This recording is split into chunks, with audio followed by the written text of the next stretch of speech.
तुमचं राशीला व्लॉगमध्ये. आपण आज ना जवसाची चटणी बनवणार आहोत. तर एकदम अशी फायदेशीर अशी चटणी आपली जवसाची. आणि त्याला अजून रिच बनवण्यासाठी बघा कढीपत्ता घेतला मी एवढा, एक मूठ स्वच्छ धुवून आणि वाळवून घेतलेला आहे.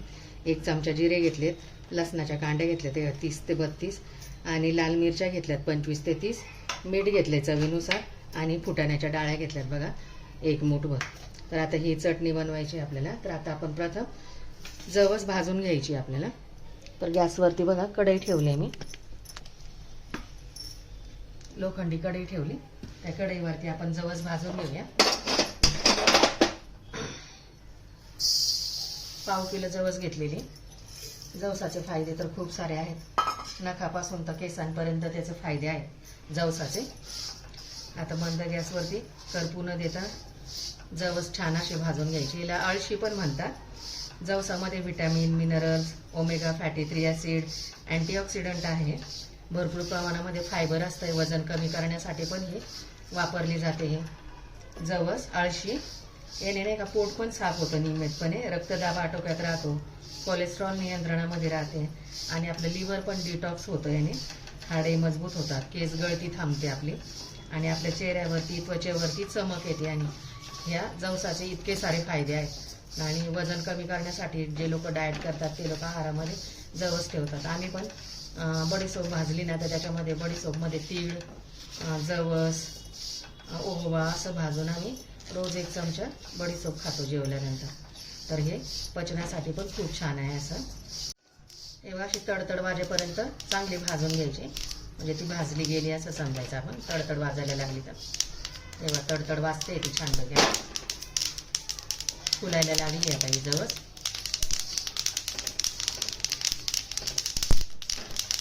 तुम्ही प्रवासामध्ये नेऊ शकता, भातामध्ये पण मिक्स करून खाऊ शकता, तोंडी लावणं म्हणून पण खाऊ शकता.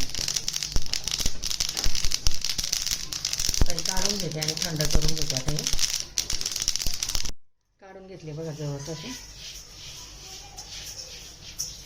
थंड करून घ्यायचे. आता हे आता गॅसवरती लोखंडी कढई ठेवली. त्याच्यामध्ये आता सगळे इतर जिन्नस भाजून घ्यायचे आहेत आपल्याला. थोडंसं तेल टाकून लसूण, जिरे,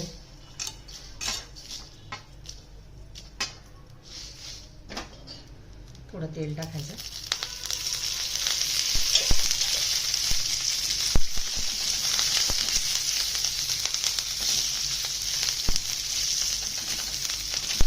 सुक्या मिरच्या वापरल्यामुळे ही ना महिनाभर टिकते चांगली चटणी. लसूण आणि चांगलं भाजून घ्यायचं मिरच्या. त्याच्यातच कढीपत्ता पण भाजून घ्यायचा आपल्याला. कढीपत्त्याचे पण खूप सारे फायदे त्वचेसाठी, नाकापासून तर केसांपर्यंत कढीपत्त्याचे पण खूप सारे फायदे आपल्या शरीरासाठी.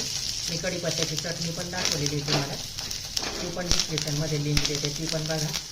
मी आता ना जवसाची चटणी वेगळ्या पद्धतीने करते, सगळं मिक्स करून असे चांगलं असं कुरकुरीत भाजून घ्यायचं. त्याच्यामध्येच फुटाण्याच्या डाळ्या पण परत भाजून घ्यायच्या.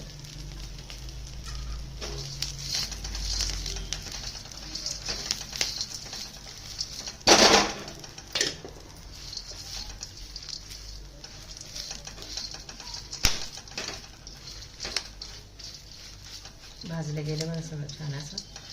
आता हे थंड होऊन द्यायचं. झाल्यात बघा सगळं भाजून असं जिन्नस सर्व. आता हे थंड झाले. तर मिक्सरचं भांडं घेतलं, याच्यामध्ये जवस टाकून घेऊया आपण.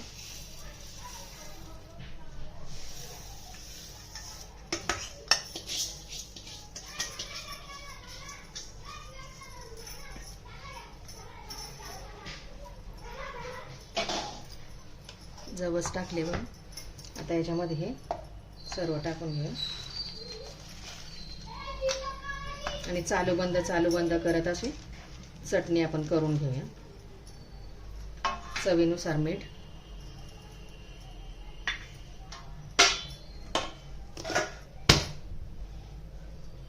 आणि बघा आपली जवसाची चटणी बारीक करून चांगली.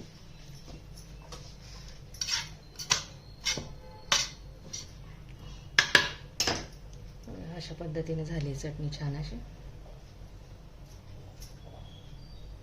कढीपत्ता वगैरे सगळं वाटलं गेलंय त्याच्यामध्ये. आता ना कढईमध्ये ते तेल टाकून थोडे परतवून घेऊया आपण.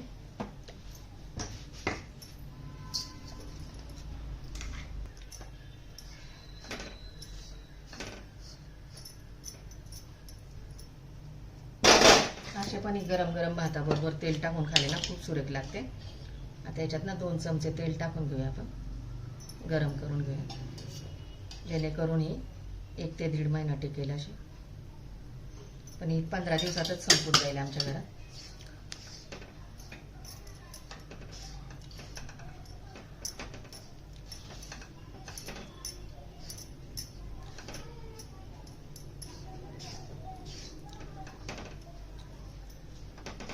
रेडी बघा जवसाची चटणी.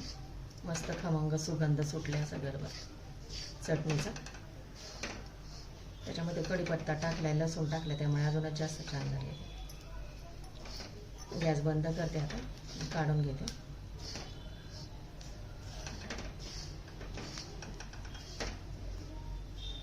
थंड झाल्यावर आहे ना बॉटलमध्ये भरून ठेवायची काचेच्या.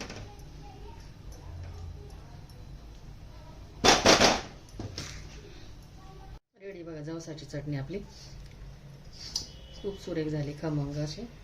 आता हे ना बाउलमध्ये काढून घेते आणि थंड झाल्यानंतरच मी बॉटलमध्ये भरून ठेवते.